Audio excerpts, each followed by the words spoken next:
Hello student, welcome on my channel physics on paper. शुरू करते हैं third part of fundamental force. Student अगर हम बात करें कि क्या होता है स्ट्रॉन्ग न्यूक्लियर फोर्स, ठीक है, थर्ड टाइप का फंडामेंटल फोर्स है और क्या होता है, तो इसके लिए हम सिर्फ एक ही लाइन में लिख सकते हैं, इट गिव्स स्टेबिलिटी टू किसको, एटम्स।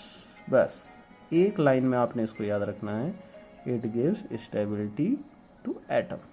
अगर ये फोर्स नहीं होता तो एटम भी नहीं बन पाता, अगर एटम नहीं बन पाता तो फिर मटेरियल, कंपाउंड, ये सारी चीज़ें एग्जिस्टेंस में नहीं आता है। तो जो कुछ एग्जिस्टेंस में आज है इस यूनिवर्स में, सब इसी फोर्स की वजह से। अब देखिए इसको कैसे समझते हैं डिटेल। ओके, शुरू करते हैं अपने third fundamental force, that is strong nuclear force. पहले हम स्ट्रॉन्ग न्यूक्लियर फोर्स डिस्कस करेंगे। तो स्टूडेंट आपने ध्यान रखना है, हम जैसे कहते हैं कि ये एक न्यूक्लियस है।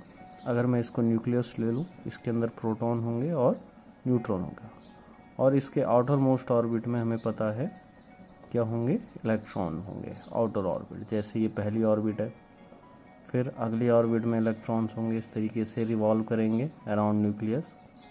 ये हमारे पास क्या आएगा, न्यूक्लियस। अब इस न्यूक्लियस में कई सारे प्रोटॉन्स हैं। हम कहा प्रोटॉन और न्यूट्रॉन तो इसके अंदर हैं। अब प्रोटॉनों पर कैसा चार्ज होगा, positive charge, positive positive positive, ठीक। अब ये इतने सारे पॉजिटिव जो चार्ज है प्रोटॉन, ये न्यूक्लियस के अंदर कैसे बंध के रह सकते हैं, क्योंकि ये सारे क्या करेंगे, एक दूसरे को रिपेल करेंगे। ऐसे ये दोनों प्रोटॉन एक दूसरे को रिपेल करेंगे, लेकिन न्यूक्लियस के अंदर सारे प्रोटॉन क्या रहते हैं, स्ट्रांगली पैक्ड रहते हैं, एक दूसरे से क्लोजली बंधे रहते हैं। तो यहाँ पर एक नया फोर्स आएगा लाइट में, that is strong nuclear force. Strong nuclear force, ठीक है। ये फोर्स क्या काम करेगा, ये फोर्स देगा किसको, इस एटम को। ये क्या है, एक एटम को स्टेबिलिटी देगा किसको, एटम को, जिसकी वजह से ये न्यूक्लियस क्या होगा, स्प्लिट नहीं होगा, क्योंकि रिपल्सन की वजह से ये न्यूक्लियस क्या हो सकता है, टूट सकता है। और अगर न्यूक्लियस ही स्प्लिट हो जाएगा, टूट जाएगा, डिसइंटीग्रेट हो जाएगा, तो ये एटम फिर कैसे रह सकता है एग्जिस्टेंस में। तो स्ट्रॉन्ग न्यूक्लियर फोर्सेस कहाँ वर्क करते हैं, न्यूक्लियस के अंदर। क्या काम करते हैं, प्रोटोनों के बिटवीन जो रिपल्सन वर्क करता है उसको ओवरकम कर देते हैं, ठीक है। ओवरकम करने के साथ साथ वो क्या करते हैं, प्रोटॉन्स को जो पॉजिटिव चार्ज लिए हुए हैं न्यूक्लियस के अंदर टाइटली बांध के रखते हैं, बाइंड करके रखते हैं, और न्यूक्लियस को स्प्लिट नहीं होने देते हैं, टूटने नहीं देते हैं, और एटम को क्या देते हैं, स्टेबिलिटी देते हैं। That is the strong nuclear force. Okay, तो आइए स्टूडेंट अब देखें स्ट्रॉन्ग न्यूक्लियर फोर्सेस की प्रॉपर्टीज के बारे में, ठीक है। पहली property, always attractive in nature. होता क्या है, क्योंकि न्यूक्लियस के अंदर, ये अगर न्यूक्लियस है, न्यूक्लियस के अंदर प्रोटॉन पॉजिटिव चार्ज लिए हुए हैं, ये पॉजिटिव चार्ज एक दूसरे को रिपेल करेंगे। तो इस रिपल्सन के फोर्स को ओवरकम करने के लिए उनके बिटवीन क्या वर्क करना चाहिए, एक अट्रैक्शन फोर्स, जो कि क्या करे, इन न्यूक्लियस के अंदर प्रोटोनों को टाइटली बांध के रख सके, क्योंकि रिपल्सन तो प्रोटॉन एग्जर्ट कर ही रहे हैं एक दूसरे को। अगर रिपल्सन ज़्यादा हो गया तो न्यूक्लियस क्या हो जाएगा, स्प्लिट हो जाएगा, ठीक है। तो it is always attractive in nature. ये स्ट्रॉन्ग न्यूक्लियर फोर्स कहाँ वर्क करता है, न्यूक्लियस के अंदर। स्ट्रॉन्ग न्यूक्लियर फोर्स, ठीक है, पहली प्रॉपर्टी। स्टूडेंट बात करें इसकी सेकंड प्रॉपर्टी की, तो it is the strongest force present in nature. Amongst the all fundamental forces, strong nuclear force is the strongest fundamental force, ठीक है। It is 10 raised power 38 times, 10 raised power 38 time greater than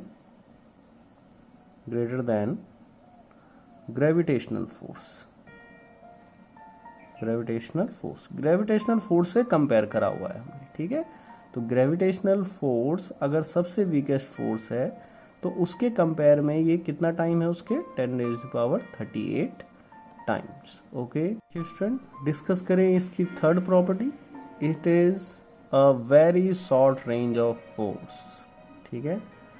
short range force है, अगर आप of ना भी लगाएं तो ये कैसा फोर्स है, शॉर्ट रेंज फोर्स है, ठीक है।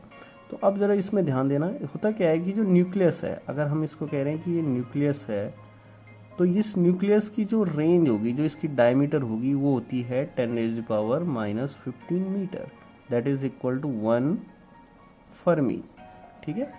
इतनी छोटी इसकी क्या होती है, डायमीटर। तो जो भी स्ट्रॉन्ग न्यूक्लियर फोर्स वर्क करता है वो किसके अंदर वर्क करेगा, इस रेंज के अंदर, इस डिस्टेंस के अंदर, ठीक है। 10⁻⁻15 क्या होगा बेटा, लगभग यहाँ पे 1 कितने जीरो लगेंगे, कितने जीरो हैं ये, 15 से डिवाइड हो रखा है, 1/1 के पीछे कितने जीरो, 15, ठीक है। तो इतनी छोटी डिस्टेंस है, ठीक। तो ये जो स्ट्रॉन्ग न्यूक्लियर फोर्सेस वर्क करते हैं ये इस रेंज के अंदर वर्क करते हैं, ये क्वेश्चन इंपॉर्टेंट भी है, ठीक है, कि स्ट्रॉन्ग न्यूक्लियर फोर्सेस की रेंज क्या होती है, that is equal to 1 fermi और 10⁻⁻15 मीटर, क्योंकि ये कहाँ वर्क करते हैं, न्यूक्लियस के अंदर। अगर ये न्यूक्लियस है तो यहाँ ये प्रोटॉन्स हैं सारे, तो इसके अंदर ये वर्क करेगा। ओके, अगर हम बात करें अपनी फोर्थ प्रॉपर्टी की, तो जैसे पहले के दो फंडामेंटल फोर्सेस न्यूटन के थर्ड लॉ को ओबे कर रहे थे, ये फंडामेंटल फोर्स ओबे नहीं करता है न्यूटन के थर्ड लॉ को, that is law of action and reaction. Okay, important है, याद रख लेना। फिफ्थ प्रॉपर्टी क्या करेगा, आल्सो इट डज नॉट, अगर हम लिखें तो एक और चीज था सेंट्रल फोर्स, ये सेंट्रल फोर्स भी नहीं करते। ओबे सेंट्रल फोर्सेस क्या होते हैं, सेंट्रल फोर्सेस कि अगर दो पार्टिकल हैं, दोनों पार्टिकल को एक लाइन ज्वाइन कर रही है सेंटर टू सेंटर, तो जो भी फोर्स चाहे अट्रैक्शन का हो, अगर ये मासेस हैं m1 m2 तो अट्रैक्शन करेंगे इस लाइन के अलोंग, ठीक है। अगर ये चार्जेस हैं, अगर पॉजिटिव Q1 पॉजिटिव Q2 हैं, तो ये क्या करेगा, एक दूसरे को रिपेल करेंगे, लेकिन इधर, ठीक है। तो ये क्या नहीं है, सेंट्रल फोर्सेस भी नहीं होते हैं, और ये न्यूटन के थर्ड लॉ को भी ओबे नहीं करते। ओके स्टूडेंट, अब बात करते हैं अपने last fundamental force, which is the mysterious weak nuclear force. होता क्या है कि जो भी एटम जिनके अंदर न्यूक्लियस में 81 प्रोटॉन से ज़्यादा प्रोटॉन होते हैं, उसका न्यूक्लियस बहुत हैवी हो जाता है और वो स्प्लिट हो जाता है। यही प्रोसेस रेडियो एक्टिविटी में इन्वॉल्व होता है। इसका मतलब यहाँ स्ट्रॉन्ग न्यूक्लियर फोर्स की प्रेजेंस नहीं रहती है।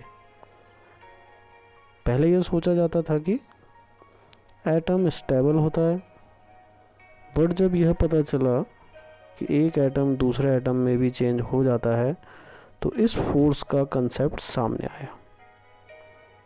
Student, the weak nuclear force works between elementary particles involved in nuclear process such as beta decay of nucleus. In beta decay, a nucleus emits an electron and an uncharged particle called neutrino, and one atom converts into another atom. Student, बात करें property of weak nuclear force, पहली property आएगी, it is stronger than gravitational force but weaker then electromagnetic and strong nuclear force, ठीक है। It is star बना के हम लिख रहे हैं, it is 10⁻25 times stronger than gravitational force, ठीक है, कितना स्ट्रॉन्गर है, 10⁻25 time stronger than gravitational force. Student, property number second, it does not obey Newton's third law of motion as strong nuclear force and it does not central force similarly as strong nuclear force। दोनों में ही दोनों Newton के third law को ओबे नहीं करते हैं। Strong and weak nuclear force दोनों ही सेंट्रल फोर्स नहीं होते हैं। ओके, तो अब इसमें रहेगा हमारा नेक्स्ट, इसकी property, it also short range force.